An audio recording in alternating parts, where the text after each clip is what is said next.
السلام عليكم ورحمة الله. ازيكم يا حبايب قلبي؟ عاملين ايه النهاردة؟ يا رب كده تكونوا بخير وبصحة. وحشتوني كتير كتير.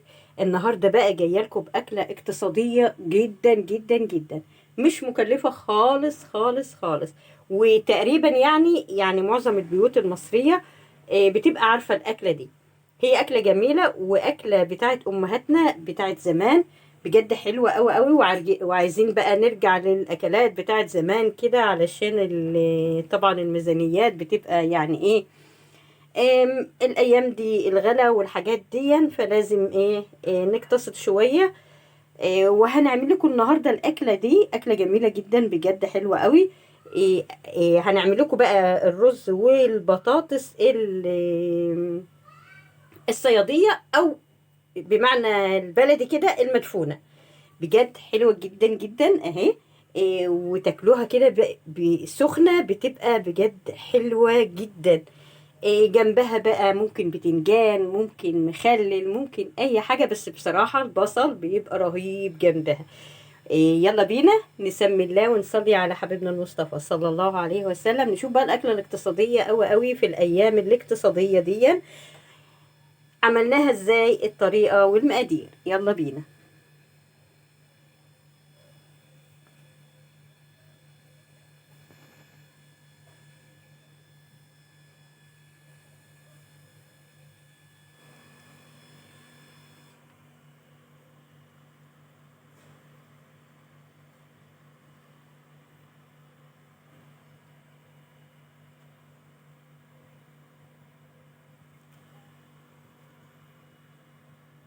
بسم الله كده، وهنجيب يعني ايه شوية زيت كده حلوين، نحطهم يعني ايه في الحلة بتاعتنا. إيه يعني حوالي نص كوباية من الزيت، وعليهم بصلتين كده كبار حلوين كده، متقطعين بالشكل ده زي ما انتم شايفين كده. وهنحطهم على البوتاجاز لغاية ما يتحمروا خالص.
البصلة بتاعتنا بدأت تخش في التحمير اهي، بدأت تتحمر، بس احنا طبعا مش عايزين اللون ده برضو، احنا عايزينها اغمق برضو كمان،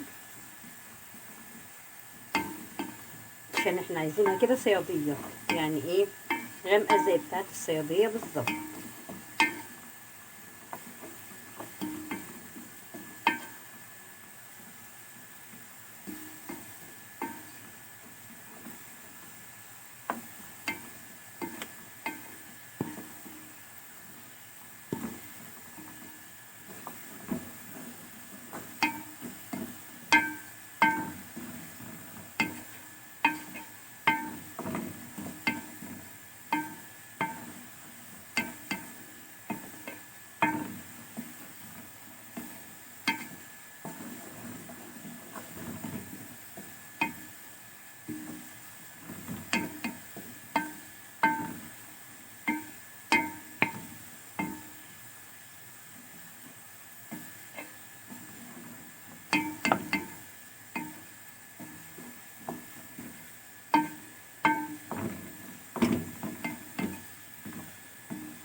كده بدأت خلاص يعني هتدخل في التحمير خلاص اهي.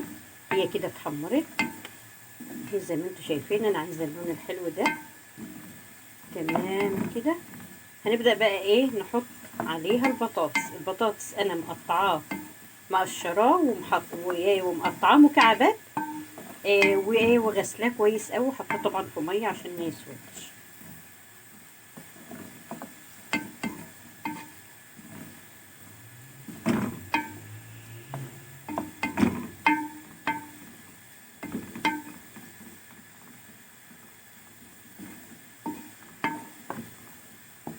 كده تمام. هبدأ بقى احط البطاطس.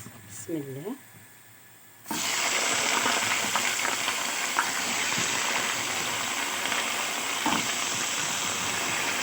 يعني البطاطس بقى تبع حسب الكمية اللي انت عايزاها او الكمية اللي انت هتعمليها يعني. وهناخدها بقى ايه تقلبتين كده.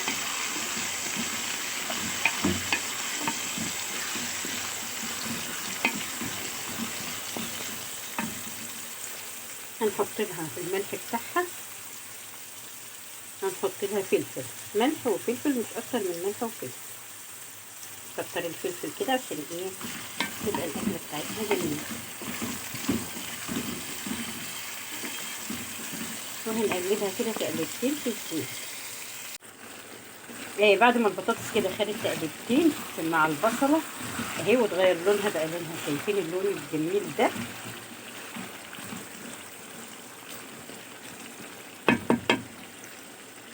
هنحط بقى عليها ميه سخنه. بسم الله. ونسيبها بقى ايه تخش في السوي شويه يعني ما تغطيها كده. كده البطاطس بقت 3/4 سوي اهي. هنبدأ بقى ايه نحط لها الرز. احنا طبعا عندنا كوبايه ونص من الرز المصري المغسول. انا غسلاه اهو. بسم الله الرحمن الرحيم.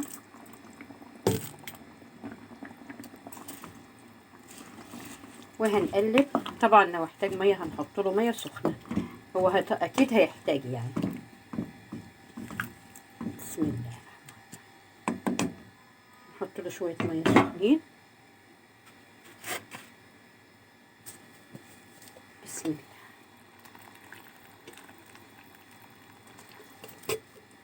وهنسيبه بقى لغايه ما يستوي معانا.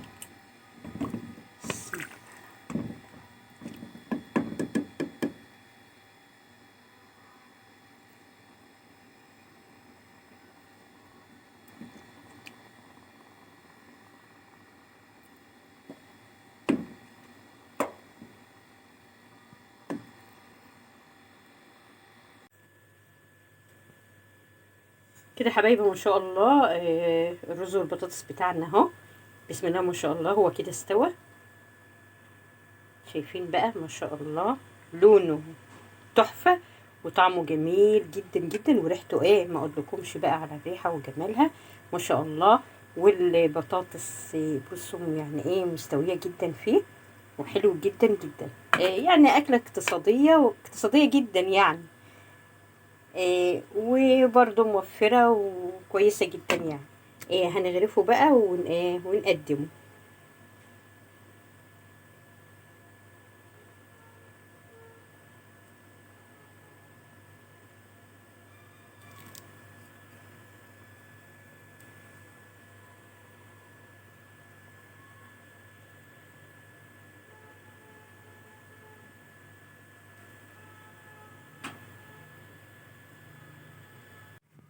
وكده حبايبي اكلتنا الاقتصادية جدا جدا اهي بجد حلوة قوي قوي واقتصادية قوي قوي. من اكلات بقى زمان بتاعت امهاتنا وجدودنا بجد حلوة قوي. يعني يا ريت تجربوها حلوة جدا.